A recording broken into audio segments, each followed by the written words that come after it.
Hello. Hold on. Let me see if I can guess this right about you. You've come in contact with somebody called a narcissist.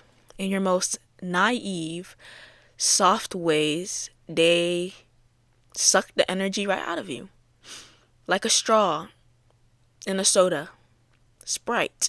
A really good soda. An authentic, beautiful, substance filled soda. They stuck their straw through that tin can and sucked it right out of you. But your soda is replenishable because you choose to be such a delicious delicious soda um that you can replenish your own soda. Sorry guys. Uh but you come in contact with somebody called a narcissist, and maybe they're a close family member, maybe they're a friend that's been there for years, but somehow, some way, they've overcrossed boundaries in your times of less self respect or weak boundaries. They've climbed that wall into your safe space, into where this house in your mind that you basically keep your self respect, your goals, your drive to get to your goals, your motivation. This is the place in your mind that is meant to be just for you. That is why I say do not share your goals, do not share your plans, do not share your achievements. Just be your own personality. Be funny. Be you. Just don't share those things. But they somehow managed to creep into that bubble. And now you're in a remission era, your isolation era. You want to you want to walk into that era, or you're in there already, doesn't matter. But you're in this situation in life and you realize that this person is not who they say they are. Stay with me. They are not who they say they are.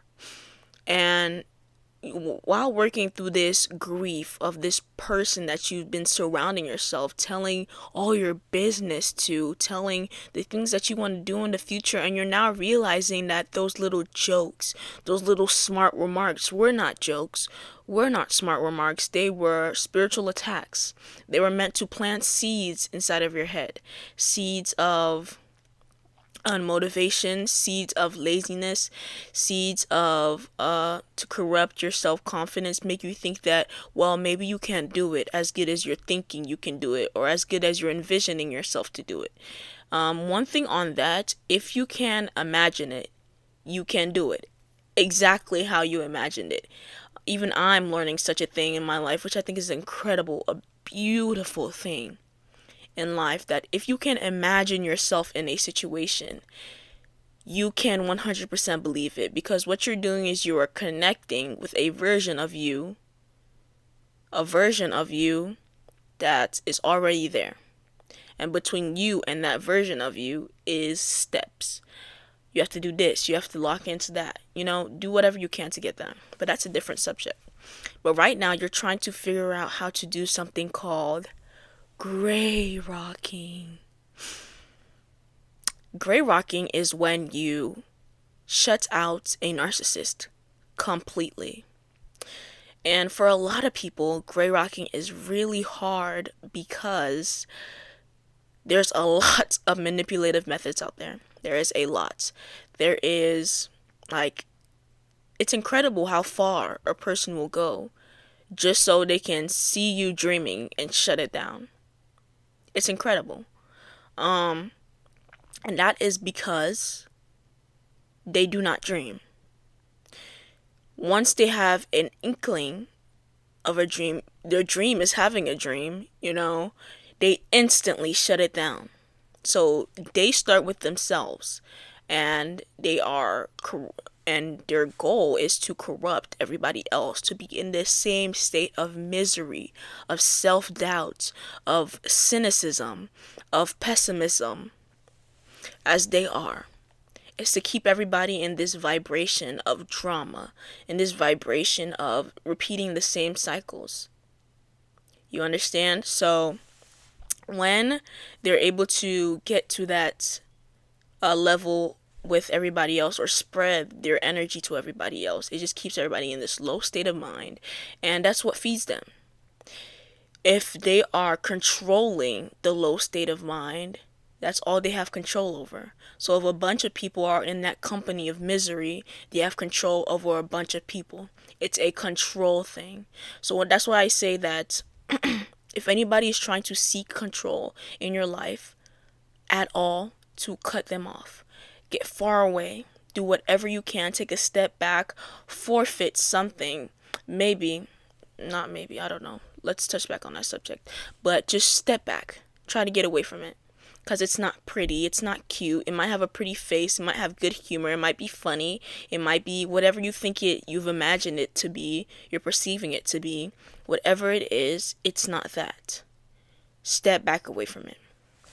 Now, I say that gray rocking is hard because it might be a family member that you have grown up with. You have been taught, machined to love them with all your hearts, to sacrifice yourself for them, to do whatever you can to see them with a smile on your face. It's like this continuous chase for them to have a smile on their face, for you to make them proud. You understand? Instead of them seeking however they can to make themselves proud or to make themselves happy. Like in your life, how you seek to make yourself happy in your own ways. So, with these family members that you're going through the grief of them being narcissists, them not being who they say you are, your grief is a real thing. It's denial, it's the whole feng shui. You're still going to go through that. But, they didn't die. Gray rocking, they're about to be dead to you, but they didn't really die. So you're good. They just choose to live their life in such a parasitic way. And there's nothing you can do to change them. You can't love them out of their parasitic way. You cannot support them out of their parasitic way. All it's going to do is attach its parasite to you. That is a battle with themselves. They have to take accountability. In my terms, give your life to Jesus Christ, and He will remove that parasite that is eating your soul and is telling you that it's okay to eat other people's soul. That is between you and Jesus Christ. But me, I am not Jesus Christ. You are not Jesus Christ. You're anybody else who is supporting them, they are not Jesus Christ, So they are going to have to gray rock that person. That means no contact. When you see them walk the other way, maybe not change your direction, but just walk past them, They're going to cry. They're going to accuse you of this. They're going to accuse you of stealing. They're going to accuse you of that you're the reason that they're failing in life. They're going to accuse you of maybe you have the resources and with your blessings, you don't want to share with them. You don't want to share any type of blessing, even if the blessing could help them. That sounds horrible, but you do not want to share anything because that's how the parasite seeks in. So if you're going to maybe give them money, you feel really bad. You have excess. And when I mean excess, you mean excess of money. You're not giving them of something that you're using to live. What you got to do is you got to cut the knife that is related to you. Maybe, I don't know, if you're seeking it in the best part of your heart to somebody who has hurt you so bad. But if you're gonna try to gift them, leave money on the ground where you think they're gonna walk, and then they're gonna find him and they're gonna think, oh my gosh, Lord, that was you. If you're gonna give, be a cheerful giver. Don't try to relate it back to you like, oh, ha, ha, ha, macho man, you gave. That's not how you give with love, So if you're gonna do it with love, do it with all the way love.